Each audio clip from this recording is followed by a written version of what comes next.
In the time I've been back, I've seen a lot of different waves of people come and go. The first thing I will say is that not all of us need to be here physically.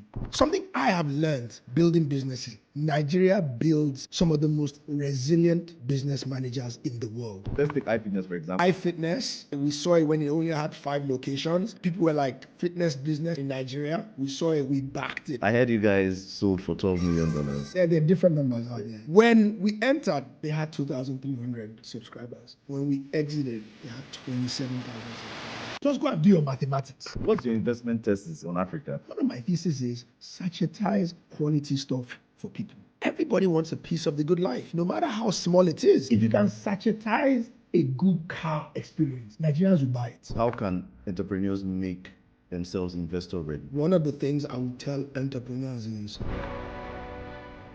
today we'll be having Yomi Jemibewon, someone that I find his story really, really intriguing. I came across his journey reading his book, Risks and Return, which I think is a phenomenal story on a person taking a risk back on his home country, living a beautiful career in the US, walking across Wall Street, and coming back to co-found one of Nigeria's leading private equity group, Cardinal Stone Partners, and growing it. Currently now they manage over $250 million asset under management. And I'm sure he will correct me when the episode goes on, because I think my data might still be wrong, because they've been growing ever since.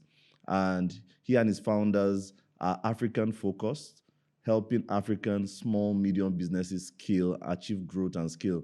He's famous for a lot of brands that you interact with, because he has inserted what I call capital growth, or should I say, he has inserted capital for growth into a lot of businesses and helped them, guided them along that journey of growth and scaling. The book exposed me into his mind, and I finally got to meet him as a person, and I felt we need to bring him on this podcast. So it's good, promises to be an interesting one. So join me, welcome the one and only Yomi Jemibewon. thank you, Elijah.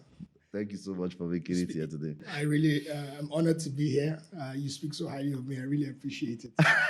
No, I think I came across your work, Risks and Return, and immediately when I came across it, I reached out to you because I was like, I read this book and it just turned something on in me, because I love enterprise. I love people invested in building enterprise. I just want to say I can build enterprises for free. Just that unfortunately you don't get to do it for free. But I love entrepreneurship.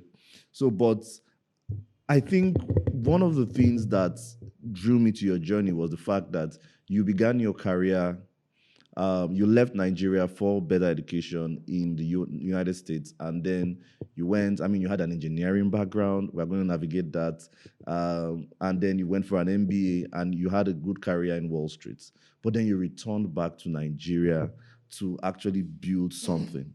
So, I mean, what motivated that inspiration to actually return back? Because typically we'll call it Jakpada.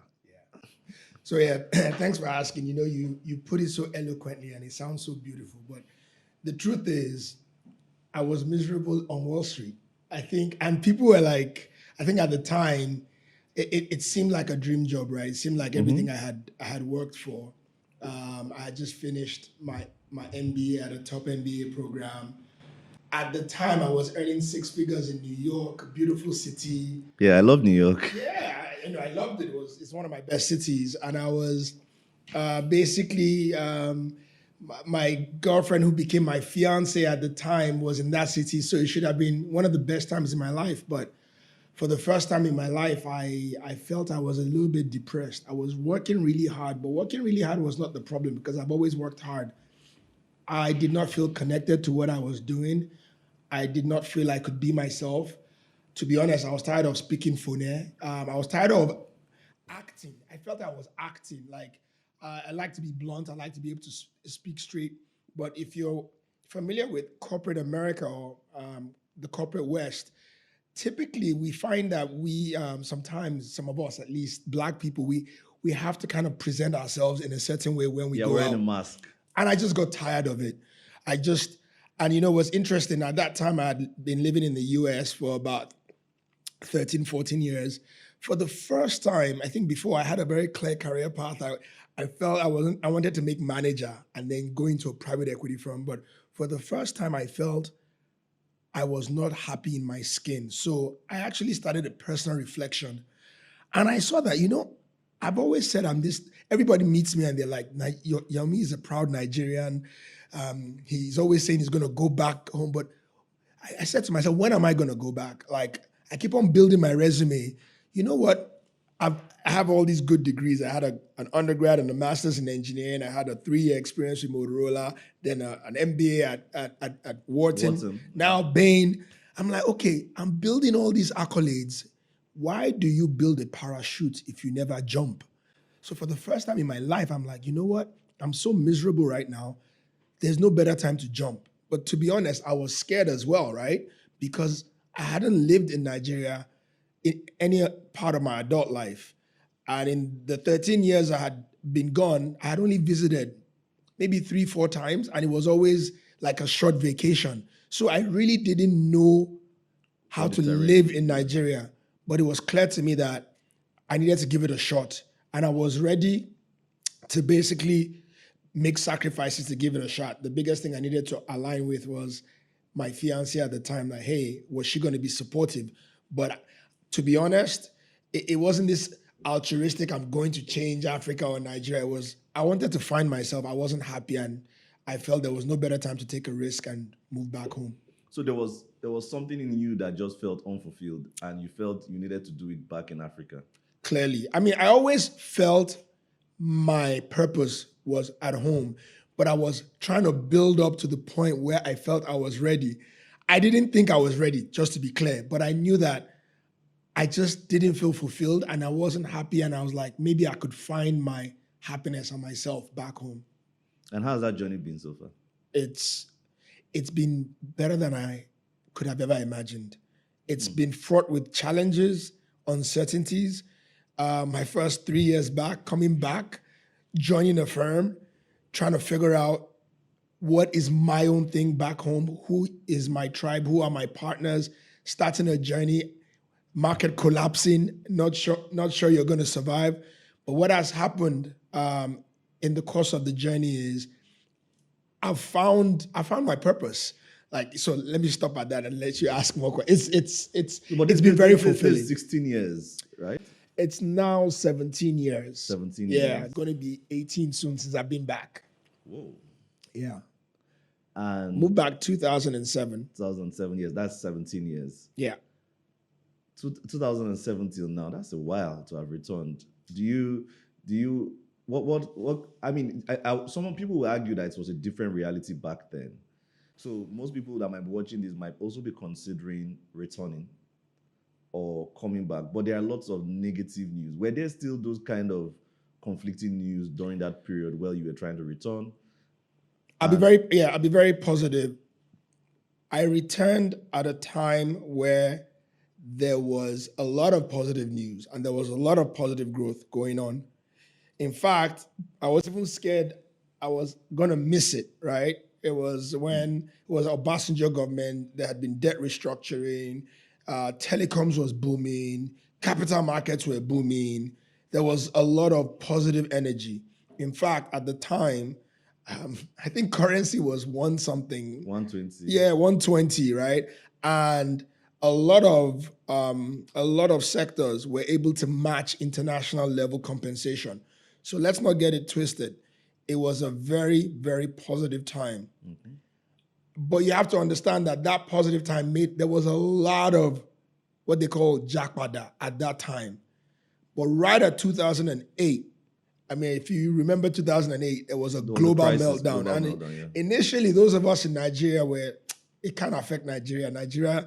People just felt Nigeria was insulated. And I think about Q3 2008, from Q3 2008 to about Q3 2010, Nigeria basically froze and shrunk. So the point I'm trying to make was, and one thing I'll also say is, it's been 17 years. You said something about it was a different time. There are always different times and there will always be different times. I've been back now 17 years. We've been through 3 down cycles. There was a down cycle in 2008 Yeah. to 2010. Then there was a boom. I think around 2012, 2013, there was another down cycle. Yes. Around 2017 or so, there was another down cycle. And one thing you will notice with a lot of these down cycles is right after the down cycles, there's a rise. Okay. But one thing you notice is there's always like a flurry of people leaving. People jackpot that, but sometimes the numbers don't start making sense. So I can tell you, in the time I've been back, I've seen a lot of friends come and go. I've seen different waves of people come and go. There will always be cycles, but something I have learned, and maybe we've been a little bit fortunate, that it's actually good that we started at a downturn. I moved back in 2007. I took a job. In 2008, we started right before the downturn. We didn't know what was coming, and it was good we didn't, because if we had known, we would have been too scared to start. But being able to learn in a downturn has made us resilient. I won't say we take downturns as opportunities. You know, Nigerians, we're here to stay. Like, we have numbers. People want to consume. Everybody wants to live a good life. Everybody wants to eat well, wants to live well. No matter how bad it is, people want to consume. The question is, what are you supplying to them? Are you supplying them the right quality at the right price point? If you do, they will buy. No matter how broke they are, they want to consume. Yeah. Now, why am I saying that? The resilient companies will find a way to provide the goods and services at the right price point to the right people. There's no better time to figure out what people need at the right price point in a downturn. Trust me, if you deliver that, you will rise in the uprise. So when things fly. And so we didn't know that until we lived it, right? We learned to build in a downturn, and now we actually do not run away from downturn. We actually think it's a time to double down. So, but what would you say to someone who is currently in a position where they are considering returning to Nigeria to also find that level of fulfillment that do you have any advice for them? Yes. I mean, there's a lot of advice, but there are different levels. Number one, listen to yourself and seek it out and plan, right? And there are a lot of people out there that, because of the fears and the risks, they kick it away. But you need to seek it out and engage. That's what I did. And to be honest, I actually had a conversation with a friend of mine. He works also in Wall Street. And last time when we met in New York, I actually met with him, and he told me something that was quite fascinating. He said, living in New York, he has met a lot of older Nigerians who are really successful, but you could see they are really depressed and not fulfilled.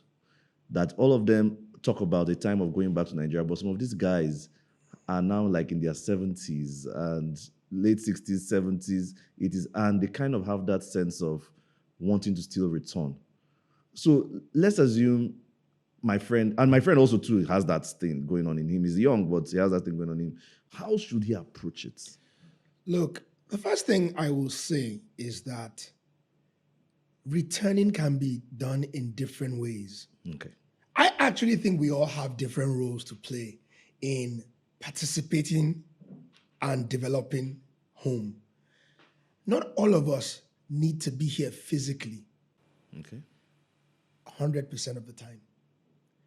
But I can tell you, for every individual, if you have that yearning, you need to seek it out in a way that works for you. And I'll give you an example.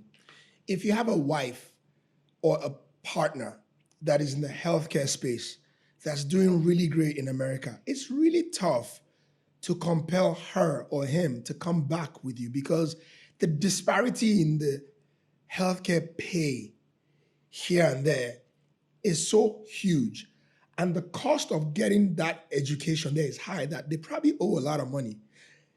I'm using that example because that in itself is a hindrance for many people to relocate their families here. But guess what?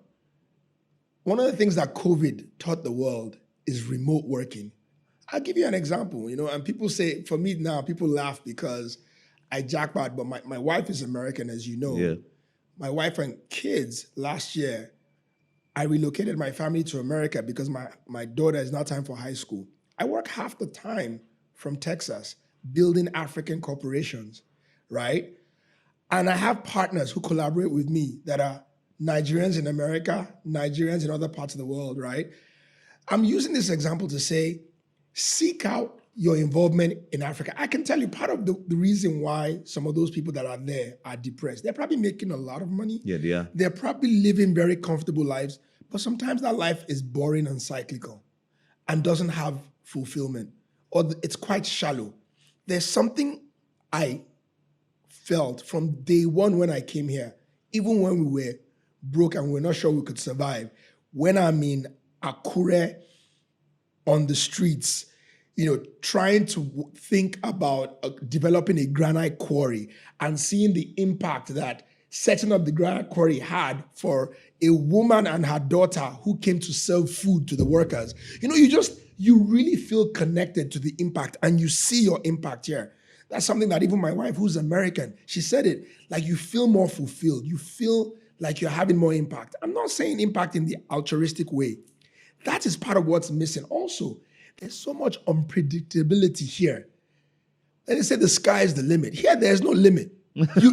No, literally. Yeah. That is why Nigerians have a great spirit everywhere they go. Like nothing holds us down, right? And so I feel my advice for that guy is find a way, seek out your involvement in the market. It could be gradual.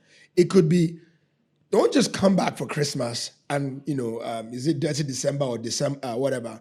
Seek people out that are in related industries, engage with them, travel regularly and engage to find opportunities.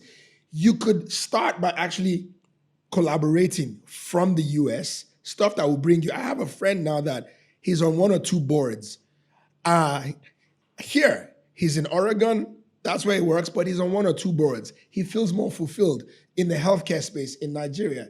Everybody has their way.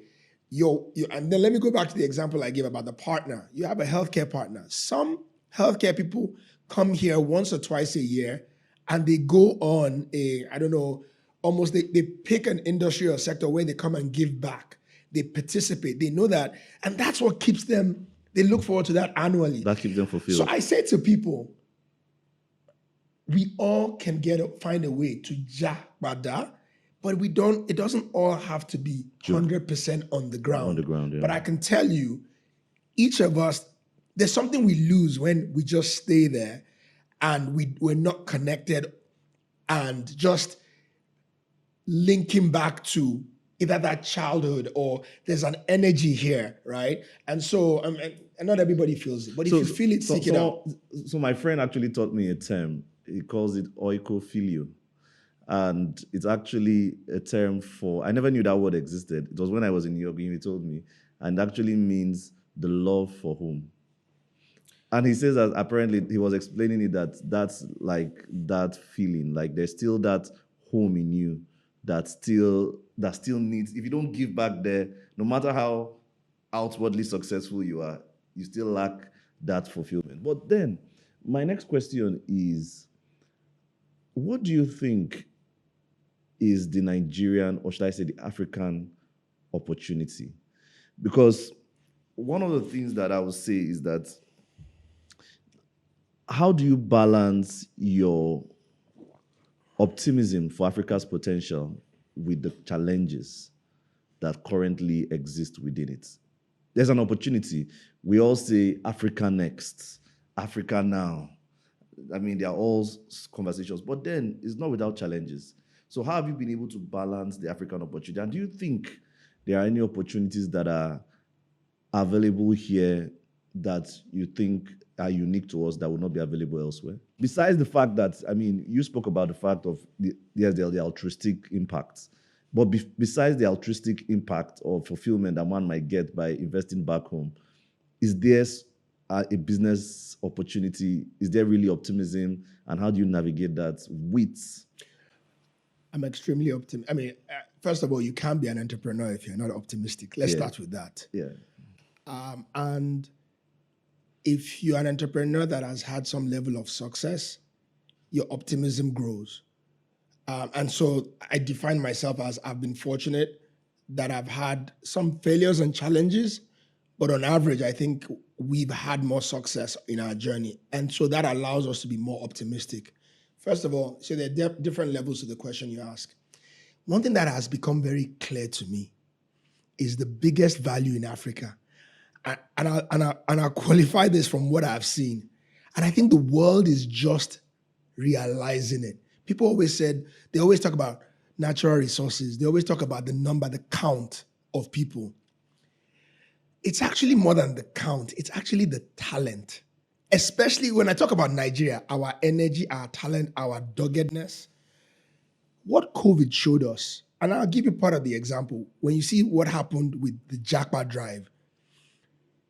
Something I have learned building businesses, Nigeria builds, and hear me out, some of the most resilient business managers in the world.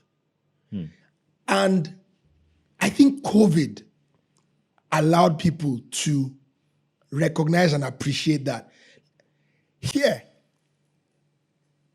not disrespect to anybody, you are fighting government, you are fighting your staff, you are fighting regulators, you are fighting omonile, you are fighting macros. So if you manage a mediocre business here, if you are taken to many other markets and you learn the rules in those markets, you will kill it. And I think you will see that there was a time after COVID that even some of the top consulting firms started coming to poach their Nigerian staff from their other markets. Tech, what has happened with tech? It's the same tools globally. Do you think Nigerians have more access to technology and power and whatever than America? But when you have to learn tech on a phone, when there's very little light and whatever, doggedness, never say die. If you don't get a job, how many people complain that, oh, they didn't hire me because I'm Igbo Yoruba? Man, you get on with it, you figure it out. So when you get to America and someone is talking racism, you don't even worry about it. You're like, man, I deal with that in Nigeria. I will deal with that here. We are so resilient. Look at our music. True. I have friends that, one of my friends through this media, Fred, he's found some guys creating beats in the middle of, like in some villages, creating beats with tools. Many of these artists, you think they grew up in Lagos or what? No, they come from towns. Who's teaching them? Nobody. It comes from within, never die. Now, what am I saying? This thing is global and the world is discovering it. They are just seeing our fashion. They are just seeing our music. So when we talk about natural resources I think us recognizing that our strength is our people, that is the biggest opportunity. The question though is now the exposure of those people to the right processes, the right systems. That's why we're very deliberate. In our company, in our portfolio companies, you need to create the pipeline of quality, structured, process-oriented talent. Because the talent and the doggedness is there. But there's a lot about the culture. Refining. Yeah, the culture. If you think about the story of Andela, that's what they did. They brought really smart tech guys. But little things like, will you respond to email? Will you tell somebody when you're running late? Those are the nuances that if we can do that more with people, the world is eating up our talent. Why do you think Canada, go to the immigration place?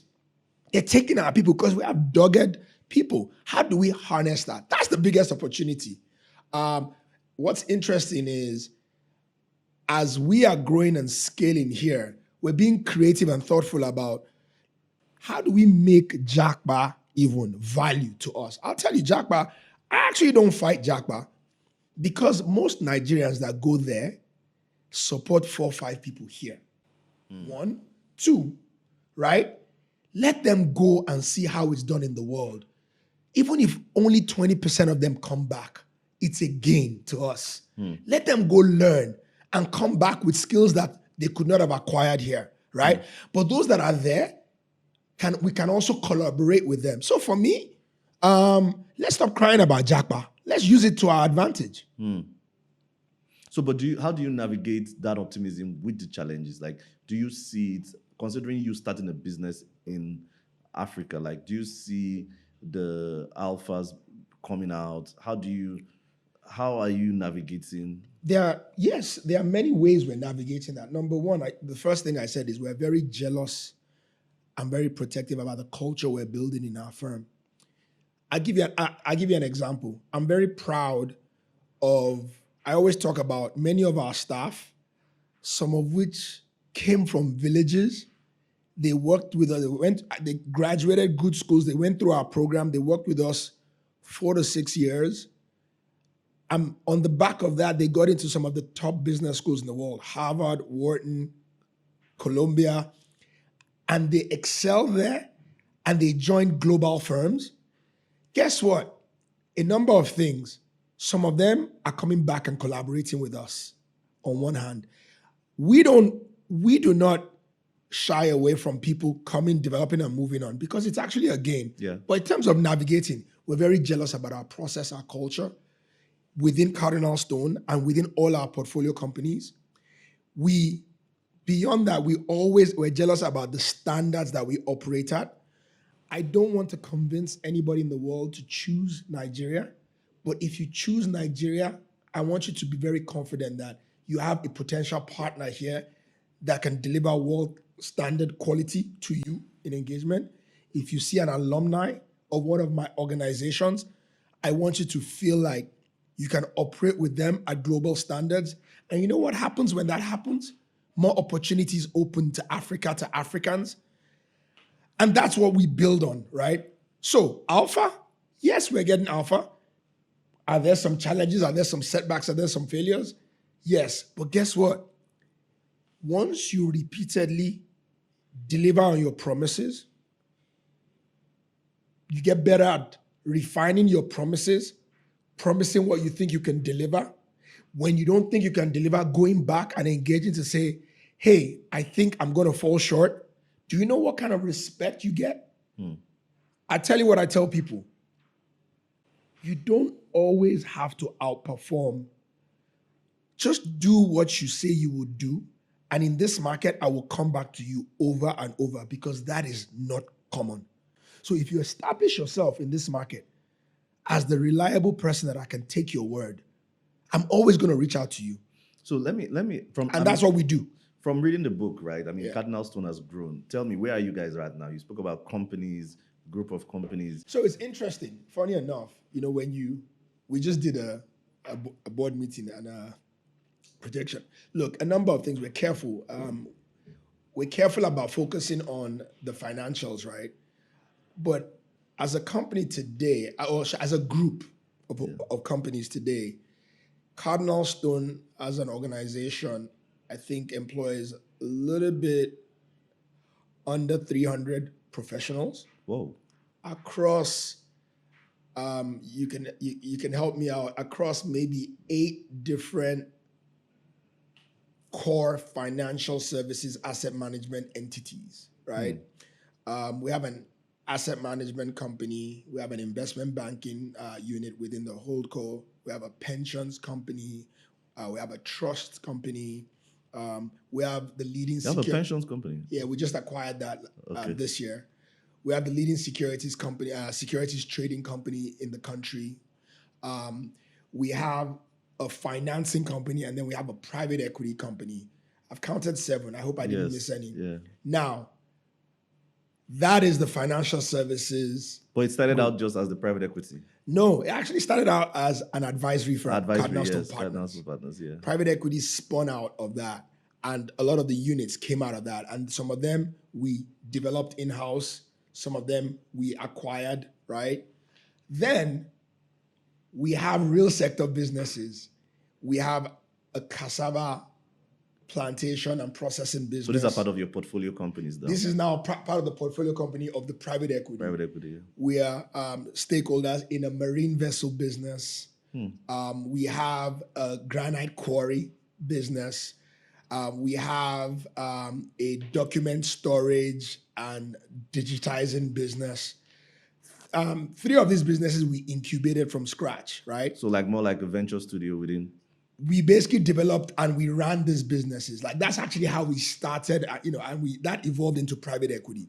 On the back of that, and this is what I'm saying, on the back of that, the market recognized, you know what, these guys know what they're doing. we went out and we raised more capital from international investors, some of whom want to see development in Africa, but they are looking for trustworthy people to back with capital. So that's how we raised our $64 million fund. iFitness, right? We saw it when it only had 5 locations. Yeah. People were like, fitness business in Nigeria. We saw it, we backed it, right? We grew. We just exited that, passed it on to another sister private equity firm, Verod. Not related, but the point I'm making is there are others in the market doing what we're doing, right? Yeah. But that was a fitness chain, Krispy Kreme donut, chain, Quali Foods Africa. Again, it's about impact. And we have a healthcare services business. Which one? Afia Care. Okay. They have, a chain of hospitals, HMO, as well as, health tech. We have plastic recycling business, right? And we're about to get into the renewable energy space, right? And then we have a poultry business in the East. My next question I'm going to ask is, what's your investment thesis on Africa? Oh, yeah. Because I know you're Pan-African, you're West African focused, right? Yes. So a number of things. I say this. I said something earlier that we Nigerians, Africans, everybody wants to live a good life. One of the interesting things about let me focus on Nigeria and Ghana because these are places I know well. We are full of life, and no matter how broke you are, or no matter where in the country you live, you're probably no more than 2 degrees of separation from someone who's living a really good life. Beyond getting to see them once or twice a year because they visit the village, or some event happens, there's also social media. So your average Nigerian is coming in contact with the good life. They want to live that good life. And the thing about how we are as a people is, nobody can tell us I cannot aspire to live a good life. So one of my theses is everybody wants a piece of the good life, no matter how small it is, right? See that nice car that you drive? If you can, people talk about when people sachetize Omo. Yes. If you can sachetize a good car experience, Nigerians will buy it. Uber. If you sachetize it, if you say, you know what, the guy that never flew before, if you say, I can sachetize and give you 2 minutes on a plane, Nigerians will buy it. And there's enough. People think Nigerians are poor. There's enough where I want to experience it. So one of my theses is sachetize quality stuff for people. Bring it down from the rich. People think it's only the rich. No, there are levels. And there is the rich man Omo, there is the average man Omo, there's the poor man Omo. So you focus more on market creating innovations. Yes, that is why technology. People talk about technology. People ask us, do we do tech? And I say, we don't see tech as an asset class. We see tech as an enabler. How? Tech allows you to lower the cost of customer acquisition, cost of delivery of service, sometimes improve quality of service, make it more accessible, and grow. So if you can build and infuse the right tech into whatever you do, you can make it more accessible. Why do you think edutech? You can have the best professors anywhere in the world educate someone in the village. Yeah. Right? The same thing, you sachetize it. So when we saw iFitness, right, that's what we saw. Because when I first came to Nigeria, I had to pay close to $2,000 once for access to a gym for the year. How many people could have done that? Right? For the first time, we saw a gym chain that was structured in a way to offer monthly payment around $20. So we studied the accessible, low-cost gym.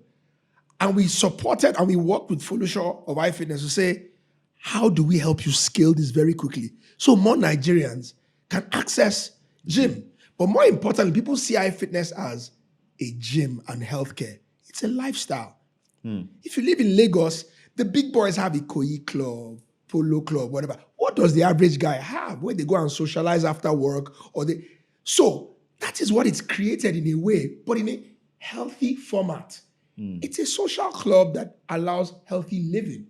that was not available for the regular people. So how did you go about identifying that, and how do you typically, what's your process of meeting an entrepreneur? What did you see? Let's take iFitness, for example, as a case study, because I think it's a good business that you've also taken from where they were to where you exited. So I think it's an interesting journey. Okay, it's interesting. What we do has phases. You need to identify opportunities. Then you need to engage with that opportunity to align to see if are we aligned? Do we think alike? Then you go through a tough time of negotiation, right? To agree terms. Then you infuse capital. And many times that's actually when the real work starts. In fact, the real work starts before the money goes in. But when the money goes in, you need to run. Because if you don't do the work you're supposed to do, the money can dissipate. And then at the right time, you actually exit, because the money is not ours. It's other people that gave it to us to manage. You exit and return that money, and then you recycle that process. So with iFitness, the first thing you need to know is, remember I told you we had done 5 businesses before we raised the fund. The market was hearing about us. These guys, they are very hands-on. They go early. Things don't need to be perfect. So the market was already hearing about our ethos and how we invest. So Folusha was actually in the market looking to raise money, and people were turning him down, saying this doesn't work in Nigeria. And he met 3 or 4 different people that said, those guys, Cardinal Stone, there's a guy, Yomi Jemibewon, go and meet him. And funny enough, both of us went to the same secondary school, but he didn't meet me. But his older brother was my junior. Coincidentally, I was working in a hotel one day, and his older brother happened to be next to me. Like, Yomi, my brother is trying to reach you. Do you mind if I do a link? And he did a link. Met Folusha. I said, Folusha, we've looked at the gym business before. I'm not sure it makes sense. He said, man, follow me. So you asked me, how do you identify? So the first thing is, the market needs to know what you do and know about you. And now what has happened is the market knows about us. So people reach out. But then, the next thing that we look for is the entrepreneur. We back people. It's not about businesses. I'm going to tell you something. If you find a great business, but the entrepreneur and you are not aligned in ethos or whatever, you will fight eventually and you will destroy value. If you find a great entrepreneur that you are aligned with, and the idea is mediocre, you will figure it out together along the way, as long as you guys engage in the right way. So the first thing we look for is, who's this guy? What's his ethos? Are we aligned? And I'll tell you a little bit about the alignment. So immediately, and one thing he always says about us is, we were the first. Many people were turning him down, sending response, like, no, it's not a fit. We were the first to say, let's go and look at your locations. So one day, he just came to pick me up, and we went to his 4 locations and the one in Pro. And I observed 2 things. First of all, I saw the way he was wearing his brand t-shirt, the way he was relating with his employees. He was not Oga. He was like that's how we are. I saw how his people felt empowered, enabled. But then I saw the locations and I was surprised. I'm a fitness guy. And I saw something different happening. It was social. It wasn't just working out. Up till 11, 12, most of the time for me, in most gyms, by 10, people have gone to work. It's empty. Yeah. The locations were full. In fact, I went back to the office. I said, something is happening in Nigeria. Like, I need to figure, what is happening? I don't know. Now, the next thing was, we now asked him for data. We want data of all the 4 locations. We were very impressed by the quality of data. So again, we're seeing like minds. Okay, this is a guy on his own, the way he's relating with his people, the way he's collecting data. Okay, then the final part, as we were doing work and we were doing research, we will meet with him and we'll say, look, we're hearing this thing about, this is what you can do better. This is what you can do better. Yeah, you're right. I did this wrong or whatever. He was very introspective and humble. He accepted his failures. But more importantly, we will have a subsequent meeting. He will say, you know that thing you talked about? I implemented it here. So this guy is a doer. Like, he's moving. He doesn't need me to compel him to move. So at that point, we sat him down. We said, Folusha, we think we can back you, but your plan is not bold enough. It's good for a one-man business, but we're going to bring institutional capital. We think you can go to 400 across West Africa. 400 Actually, from 4. yeah, but we think we can take it to 40. But your plan says 18. If you think you want to go on that kind of journey, go think about it and come back. He said, okay. Guy came back with his advisors, like maybe 2 or 3 weeks later. They had revised their plan. I'm like, yeah, this guy is serious. And we started doing the work, man. We said, this is the guy to back. How much did you invest? Calm down now. You know, everybody has tried to put this out there. So if you go on our website, we look to invest minimum of $5 million per deal. Yes. On the current fund, 10 max, right? But we do our investment in tranches. What I will say is we committed 5, we invested less than that because the growth was such that, and we did it in tranches, the growth was such that we didn't need to put all the equity in. We could get leverage from the market to drive the growth. And that's important because part of what we think about when we invest is you don't want to over dilute the founders, right? So again, what we look at, and one of the differences between PE and VC is typically VC looks at a capitalization round in shorter windows, maybe 18 months runway, and then they're looking to do the next round. Typically PE, we look at 5 years and we look to make sure that our money or we can catalyze all of the capital that will drive that growth. So we committed 5, but we ended up seeing that we didn't need to put all that 5 because we could catalyze some of the balance from the market, from Subscriptions, from cheap debt, cash flows, right? From the market. So yeah, let me put it that way. And then eventually, how was the journey in growth and to exit? The first thing is 3 months after we put the money in, COVID shut down. So we put the money in 2 things. As soon as we put the money in, one of the things we did, I also want to tell you because we also support our entrepreneurs. So it was so small at the time that we needed him to grow a little bit more to qualify for our investment and also so that he doesn't get over diluted. So we actually supported him to get some market debt to add a few more locations before we came in. Those locations were not populated yet, right? But we gave value for those locations because, they were already built and we knew. So by the time our money came in, he now had like 8 locations, right? So what we did is as soon as we invested, so remember, at that point, he now had 3 new locations because, I met him, he had 4, he was working on the 5th. By the time we invested, there were 3 new locations in the new format. So part of what we did is we worked with him before we invested. So people think the work starts when you invest. The work actually starts before you invest. We basically reformatted. People will notice that before we invested, iFitness had, each location was about, on average, 200 square meters per location. Part of the thesis was to effectively get lower cost gyms, you needed to increase the square footage. The cost per location will go up significantly. However, the cost per square meter drops and it allows you to charge less per square meter. So we did that. The next 3 locations before we invested were the right format. So as soon as we put our money in, we shut down in stages the pre-existing locations and we scaled them up and brought them to the new format. We paid for gym equipment for like 10 new locations, right? So those were being shipped from our suppliers and then COVID shutdown happened. Damn. Right? So you can imagine everybody was panicking. Folusha was panicking. Our investors were panicking. We were panicking. But remember what I told you at the beginning. We started Cardinal Stone in a downturn. So we didn't panic. We planned. And what we did was we did scenario planning. We actually said, what's the worst case that could happen? We had the best, mid, and worst case scenario. And what we said, something we've learned in our journey is, look at the worst case scenario and say to yourself, what do I need to do today so that if the worst case happens, I will not say I wish I had. Okay. Right? So I remember it was a major debate with Folusha because Folusha wanted to keep on growing.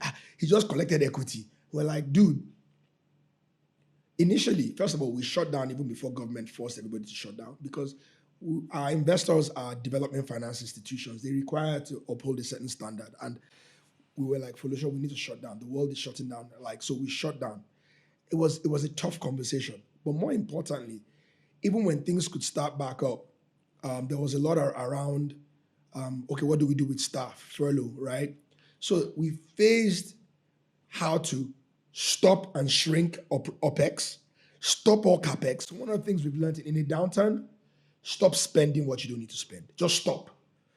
Stop, conserve cash, because you do not know how long things are going to be bad for. Cash conversation becomes key. Optimizing costs. We worked with him to think about different ways to generate income. So we started unfolding some online services. But beyond that, we were importing sanitation wares and selling. So we found ways to basically keep cash flow on. But the biggest thing we did was we said, sanitation wares. Wipes, things like wipes, so you people sold.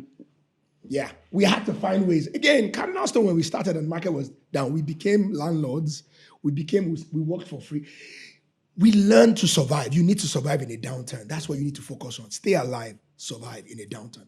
That's what's key.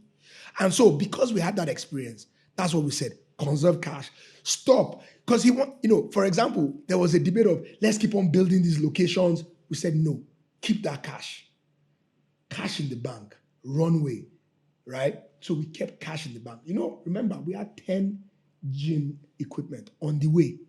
So we've already spent. Worst case, keep them in storage. You've paid the lease.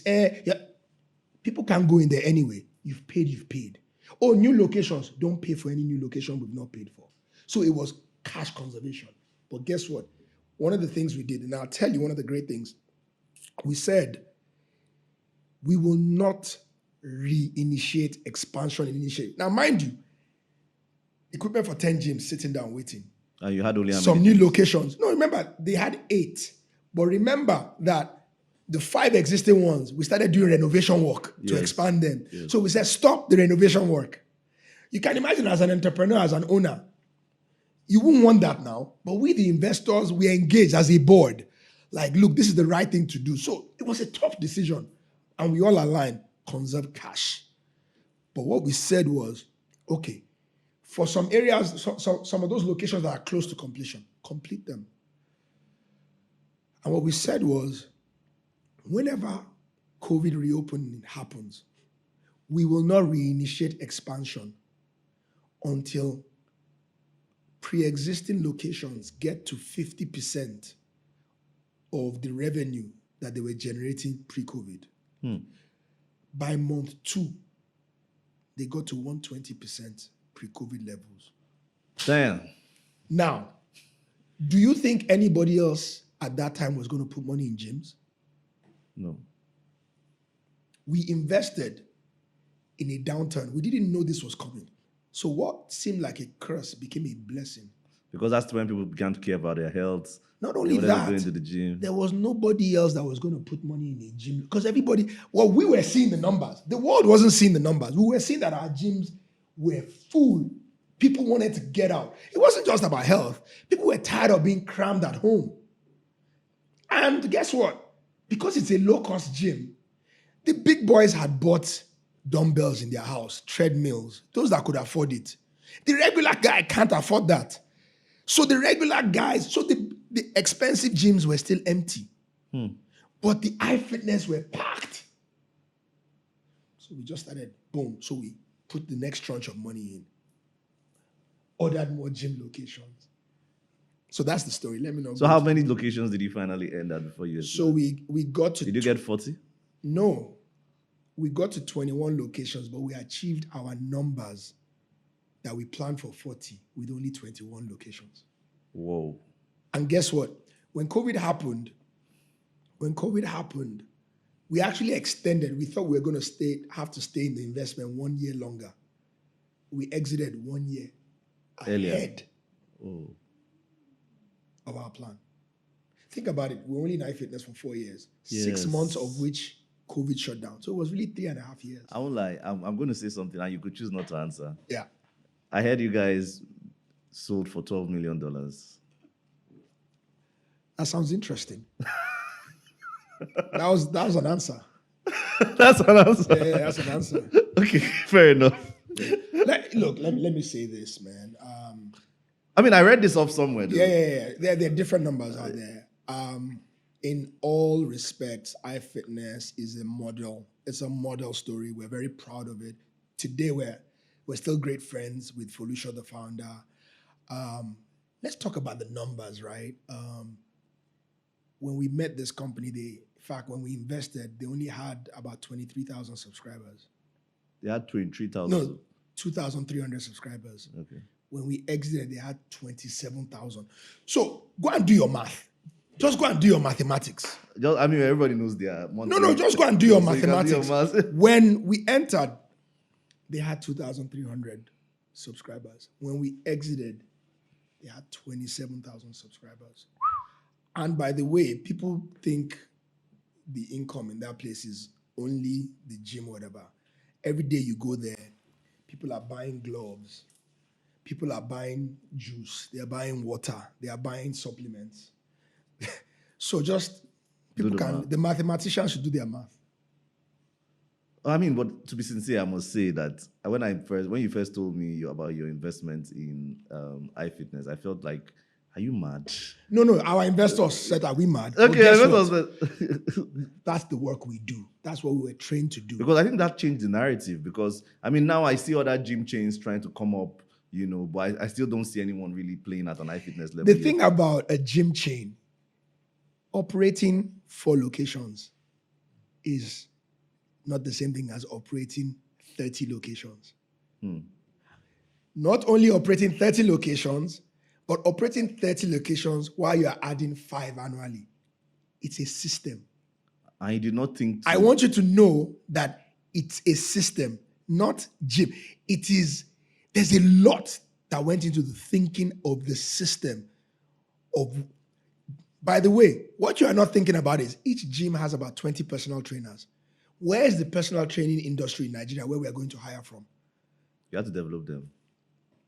So you probably have a school. I mean, people are not thinking about the supply chain of what is happening in that business. I always wonder, even how do you get your equipment in? I mean, there's a whole lot going on there. So let me stop talking because I'm giving too much. Folusha will not be happy with me at this point. No, I mean, I think at the end of the day, the purpose of this podcast really is to earth lessons, and see how we could. But what's beautiful is there are many Folusha's out there. That was my next question. There are many Folusha's out there, and part of my job, see, let me tell you what excites me. Tell me. I'm inspired by the next generation. Do you know how proud I am? That's why I like people see me. I don't want to grow old. I like hanging with the young kids. They have the boldness. I want to empower boldness. That's what I'm here for. I want to help. That's what we do. We help insulate you from risk and propel your boldness. That's what we did. And we're looking for more people like him. So what do you look out for? I mean, someone watching this right now, I mean, typically in the technology, especially right now, there's a whole drive towards technology, startups, and all of that. Not by us. And, I mean, technology is great. I mean, like a lot of people, young people. That's fine. But I mean, PE is not necessarily investing in that way. Necessarily, like you're not necessarily coming in on the seed stage, right? No, but it doesn't mean we don't like technology. I mean, we are in app zone, right? Okay, yeah, I mean, yes. So maybe let's talk about that. Okay, let's again. Talk about that. 3 founders, home trained, that they started by doing bespoke solutions. App Zone are the ones behind Core, right? Yes, okay. Core and Zone. Okay. Home trained. They started by servicing banks, building solutions. From there, they built a banking software for the microfinance world. Then they took this new thing in the world called blockchain. They started building a blockchain switch that will be regulated. It's actually a first in the world. It's not a first in Nigeria or in Africa. What was the problem? When we met them, they were actually 10 years old when we met them. In fact, they started around the same year. Yeah. So they confused the market. VCs, they did not come in the form VCs wanted. VCs wanted 22-year-old boys, new idea, right? But PE, and they wanted something new, and the blockchain thing was new. PE, they didn't come in the form PE wanted. PE wanted cash flow positive, solid cash. The thing is, they had cash flow positive, but they were building something new. So they came in a form that confused the market. It was confusing both to PE and to VC. That was our opportunity. We saw these guys and we saw that in a way they were misunderstood. That's why local asset managers are good. We engaged them. In fact, even we were skeptical. They educated us and we got it. So we found a way. In fact, even our investment committee struggled initially to accept it because they were like, is this PE? This looks like VC. So we showed them, we said, look, there are two businesses here. One is cash flow generating, but one is new. We will base our investment on the cash flow generating, but we will empower the new to go to market. As long as this can deliver our minimum return, then this is only an upside. That was the argument we made. So we went in and we catalyzed that new phase while we supported. We catalyzed the separation of the two entities into core and zone. Oh. We catalyzed the licensing of zone that emerged in zone, raising $8.5 million of seed capital from the VC world. Because there was now, so that's our job. Our job is to propel great founders who are misunderstood. Felucia was misunderstood, or Jim, Nigeria. We did the work. So that's the value of local asset managers, right? Yeah. They understand and they are willing to do the work. Yeah. So do you see people doing the work in your industry? Yeah. People are doing the work. Okay. People are doing the work. See, let me tell you something. I'll tell you something. One of the things we struggled with when we tried to raise a fund, when we travel, the investors will be asking, oh, how do you compare yourself to this other manager? It's one of the parts of fundraising I don't like. I actually see all of us as playing roles. We don't have enough fund managers here. We need more of us. Yeah.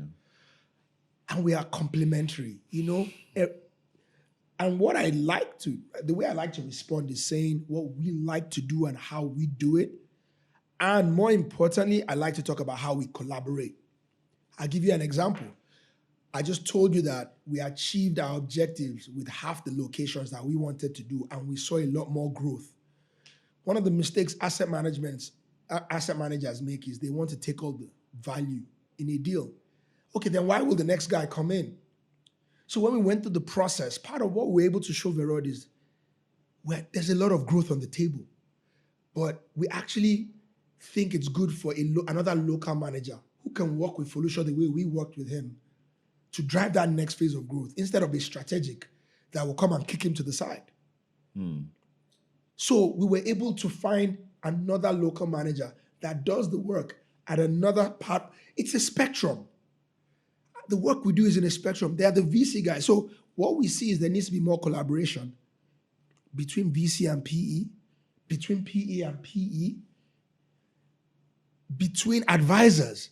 So we actually see a world where there's a lot more that can be done. What are some key mistakes that you see young entrepreneurs make when trying to pitch to investors? And do you think, how can entrepreneurs make themselves investor ready? Yeah, good question. I don't have a catalog of them, but I'll say the ones that just jump to mind.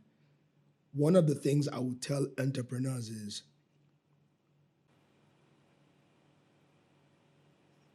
be comfortable with being vulnerable to your potential investor. That's one of the biggest mistakes entrepreneurs make when they want to show that it's good. By the fact that you're an entrepreneur, you're already bold. We get that. But if you cannot admit your failures, your fears, where you think you need help, I can't back you. In fact, one of the first things I'm looking for is, tell me the things you've done wrong and what you've learned. What you wish, if you had the time, you would do it again. Where do you need help? If you cannot articulate that, you're not ready. That's the first, I think, when I pitch to people and we engage and we ask questions, I'm looking for that. I'm looking for your catalog of mistakes. I'm looking for the lessons you've learned. I'm looking for a sign of humility. And I'm looking, because remember what I said, that if there's a mediocre plan and you have the right partner that is aligned, that is vulnerable, he or she would be introspective, will identify when he or she doesn't know, will engage for help. One of the worst things I tell my teammates, I said, we're not looking for superstars. Together we will be great. Alone, you will create problems for us. So any entrepreneur that feels, I just want your money, I got this, it's not for us. So you want people who are willing to collaborate with the entity or with the equity? We are coming with institutional capital and we're coming heavy. And a lot of people have trusted us.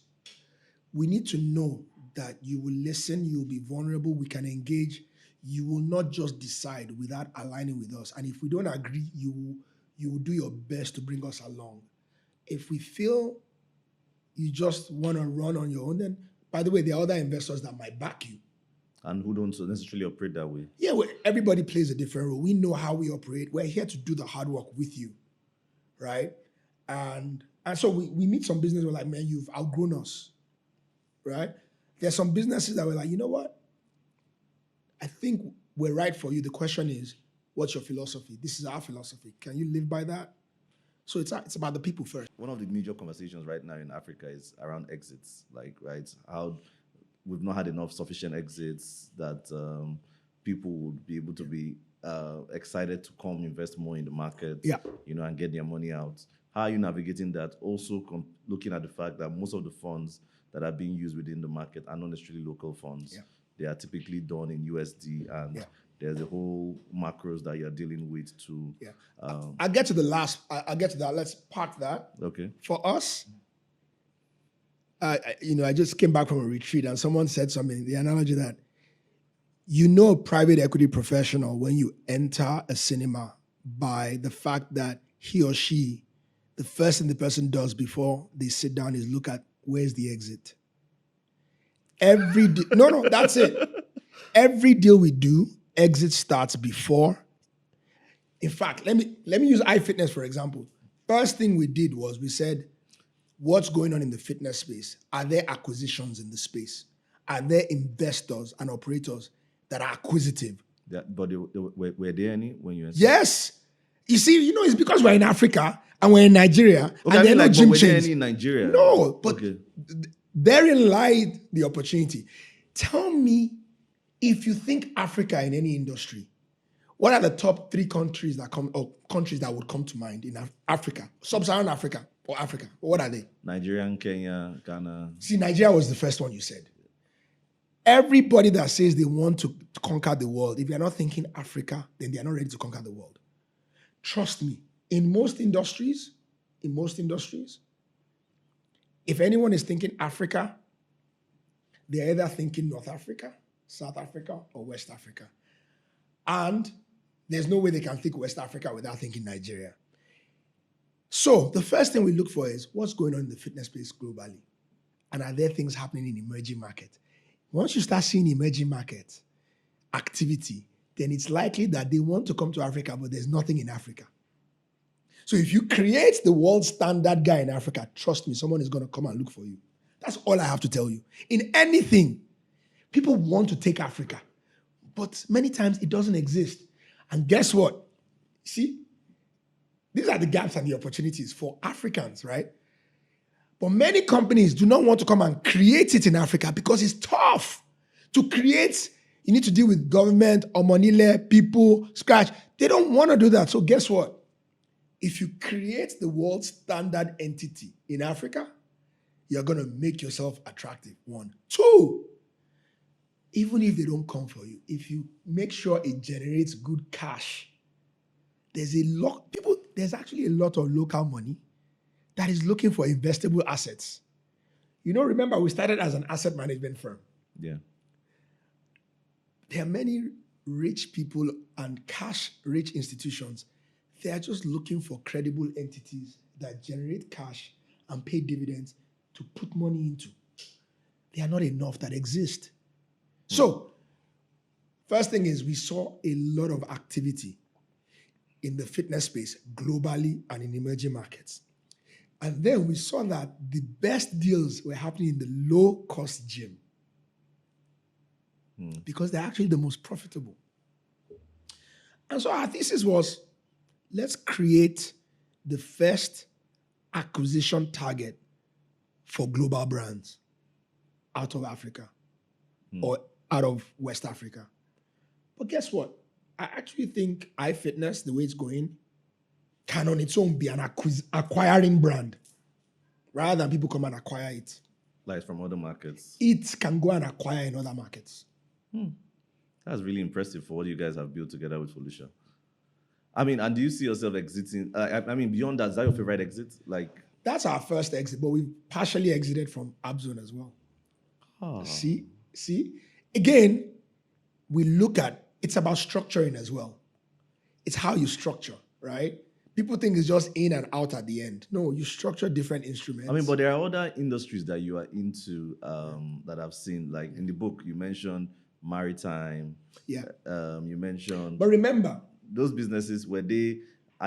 It was not a fund strategy. It was, we wanted cash flow generating businesses. Okay, so those ones are just, they're going to be there for life. Like, you just. No. Some of them have been consolidated into there's a financial services business we invested in, cash generating. We consolidated, that's the registrar business, right? That's the one I didn't name. 8 entities. Registrar business. That's a cash generating. What do you call entity. it? Registrars. Okay. So we have one of the largest registrars in the market.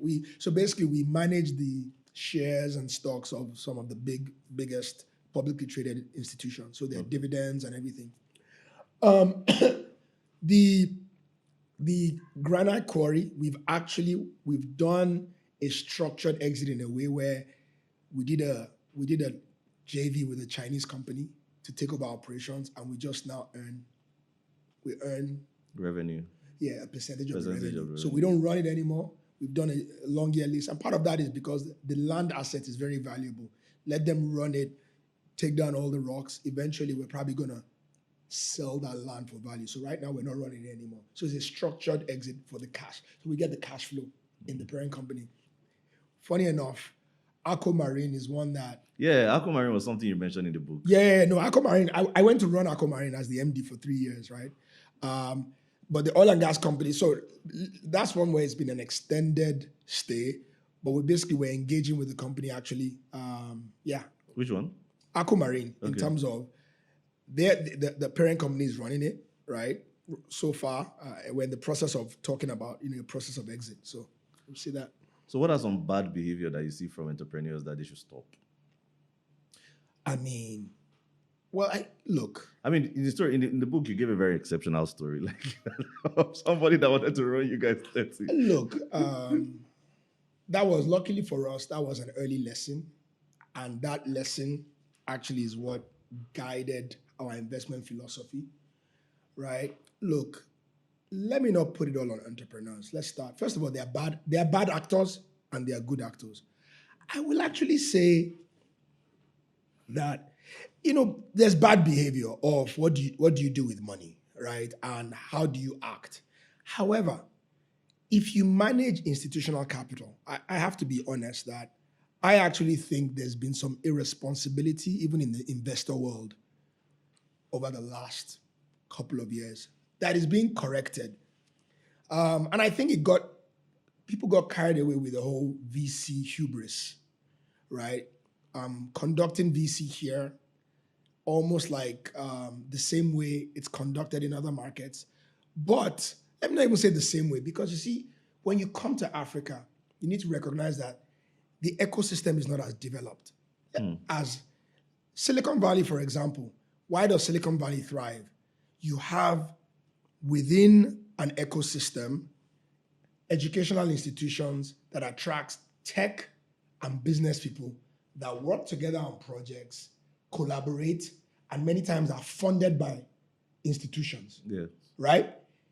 And that ecosystem supports itself, but beyond that, that market is rich with supply chain partners. Whatever you do, you don't have to create your supply chain. There's a partner. In fact, there are hundreds of partners you can choose from. Yeah. Guess also, there are qualified staff you can employ. Yeah. It's not that deep here. So,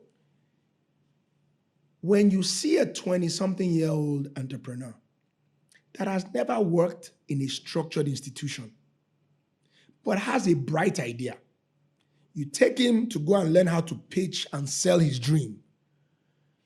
And you come back and you give that guy $2, $5, $10, $15 million.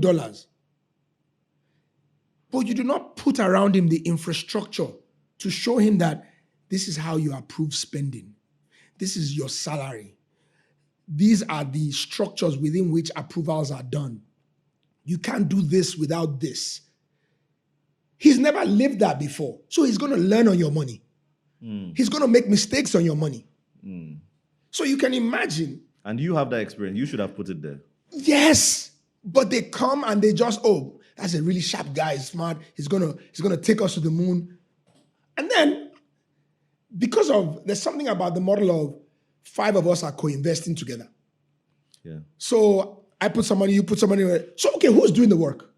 Which of us 5 is driving this? It's not clear. Yeah. But there's an assumption that if 5 of us are doing it, we must be right. We must get it right.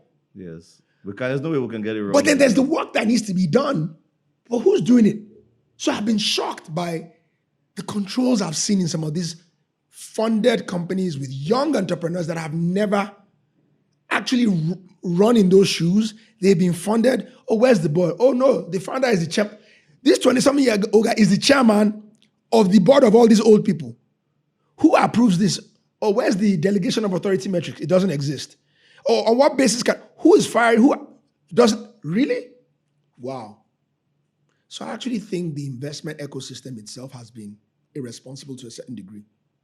And even worse, what happens is when things go wrong, for some of these investors, it's a rounding error. So they are easy to write it off, drop off the board, and let the company die. Because for them, it's just a small part of our assets. Yeah. So, you asked me, where do some of the entrepreneurs go wrong? It is part of our job to help engage with the entrepreneurs to find who is backable, but then to put the structure around to protect them from themselves. So, I mean, I'm an entrepreneur watching this. I've heard you say this controls, you speak about delegation metrics. Those are very high-sounding words to me. Like, I don't understand what that means. How can you simplify it? Like, what? When you talk about, because I mean that goes into corporate governance, right? It's corporate governance. But what's your question before How can I put corporate governance within my organization in a way that I'm a young founder trying to navigate? Because I think also, let's not forget that one of the reasons why we have young founders is also because of the lack of even opportunities for them to actually find corporate opportunities. So we are even using this founder ecosystem to actually even try and create jobs and create solutions so that people don't run crazy or don't have places that they would just exert their energy. So how do they put corporate governance in place? So remember what I said. I don't need you to come perfect. I need you to come open and eager to collaborate. So you just said it. I tell you, we go to meetings and we're very transparent. When we find a great founder, we ask, oh, this is how we invest. We're going to put you, we're putting money in, we're going to put you on a salary. We're gonna become approvers of whatever. You can't just change strategic direction without our alignment. This conversation happens early. You can see from body language. In fact, some founders will say, thank you very much. You're not for me. Thank you. They'll go to the next people. But more importantly, it actually starts from when we start asking the tough questions. Some founders will say, you're asking too many questions. Okay, thank you. You're not for us. Once you show, because see. Do you have like a checklist? Oh, yes, we do. Yes, we do. But the first checklist is It's the soft things. It's the engagement. It's the body language. Look, I don't need you to know structures. I need you to be ready for structures. If really what you want to do is fly, if I'm saying I can help you fly, but we just need to put structures around. If you're like, no, I don't want structures, okay, then go fly. Not with us. Not with us, though. Yeah. So, I mean, to round this up, really, I think it's been a very, very interesting conversation. This has been, I must say, really, really impactful. But I think to round up this particular session with you, I mean, I think the final question I would ask is, you there was a question you packed to the side. Yeah. Around macros, right? Dollars. I know, I'll answer it if you want me to, but go ahead. Yes, I'd like you to answer that. But then after you answer that, I also like you to share what you hope to see in the African economy, especially around entrepreneurs. And let me explain. So there's been this whole drive for entrepreneurs to build for the global market in a way that helps them earn FX, considering where we are as a country with the current exchange rates. Can we build globally acceptable products? Spotify was built from Sweden, but it's global. Can we build that? And what do you see as ways that we could take advantage of that Africa opportunity to build global products? So, good. Yeah. First of all, let me answer you talked about dollars. Yeah. I'll give you an example. People talk about, government could be better. Sometimes they say people don't want to go into government, right? But I'm like, you got to start from where you are to get to where you want to get to. So no matter how bad government is, if we don't start working on it and people don't start going in to try to change it, it won't get better. Similarly with Nigeria, there are many people international like, Nigeria is tough, Nigeria is bad, I don't want to go back. Well, if people like you don't go back and participate, how can it just take longer to get to where it's going? Now, how is that related to FX and all that? Private equity structure, unfortunately, especially at the beginning, today, the biggest funders are dollar funders. In Africa, they're really the development finance institutions that want to see development in Africa. And so they have dollars for managers that know what they're doing. However, and so we've had to start from that. And part of the problem, the reason why we can attract commercial money is because of things like the macros. The FX make it such that the returns of top performance, when commercial money comes to Africa, it wants alpha. It wants better results than they get there. Yeah. So when the macros depress that, the commercial guy doesn't come here. So we're left with the DFIs that typically have dollars. But what's happening? If you look at a country like South Africa, they have a well-developed pensions industry that is very active in their private equity market, not only in South Africa, but going beyond. We actually have a very healthy pensions industry in Nigeria that dabbled into private equity at one point, but experienced some challenges with certain things in the space. But there's interest. And I think we are in a second coming because we are raising our second fund. Okay. We are talking to about 11 local pension funds from Nigeria and Ghana. We hope that our next fund, which we're targeting $120 to $150 million, will be half funded by local pension funds. The point I'm making is first of all, that will be great, right? There are certain managers. I have one of my friends, Tolu, that Actis, he just floated a real estate fund that is all Nigerian pension funds, Naira, taking over dollar assets, right? So there's an evolution happening, but we had to start somewhere, right? Now, it behooves us managers that when you get dollars, you need to find a way to get dollar returns that are attractive. And that's the job that we do. That's the job we signed up for. However, as we do a good job, let's engage with the local capital markets, like the pension funds, and show them what we're doing. So when we're raising our first fund, we talked to local pension funds. They looked at us, they diligenced us, but we were a first-time manager. They were like, man, let's wait and see. Some of them backed other managers that had come before, they didn't back us. But what has happened now is we've gone back to them. We've shown them what we've done. They've seen iFitness, they've seen Abzone, they've seen that we're building an institution. It's not just investments. Right? And that's going. So I actually think one of the things that I foresee in this market is I think local capital with better managers that are managing effectively, local capital will increasingly feel more comfortable to come in, and there will be more and more local Naira participation in the market. When I talk about the VC world, everybody focuses on the capital markets. If you have guys here that are deploying well into VC businesses, more local money will go in to that as well. And we can get to a point where our local pension funds become the major guys driving our asset management sector. That's that. Your last question was around building global products from Africa that attracts effects. Look, man, I love it. By the way, let's be very clear. Let me actually say this, right? One of the things that, by the way, I love VC. It might sound like I'm not bashing anything, I just make it very clear.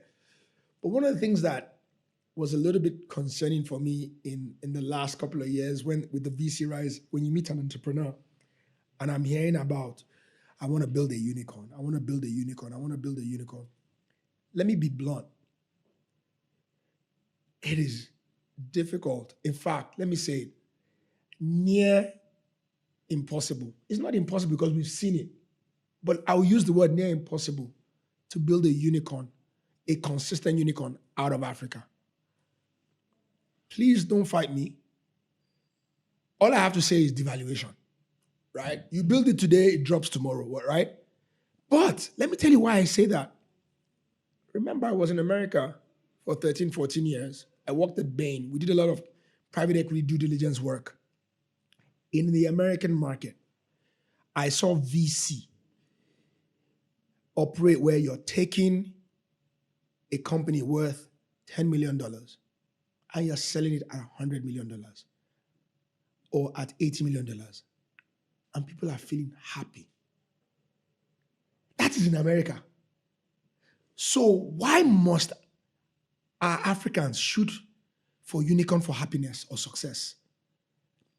I feel that was one thing that you meet every entrepreneur that I'm going to build a unicorn. No, you don't need to build a unicorn to fulfill your wishes and to build and impact this environment. And guess what?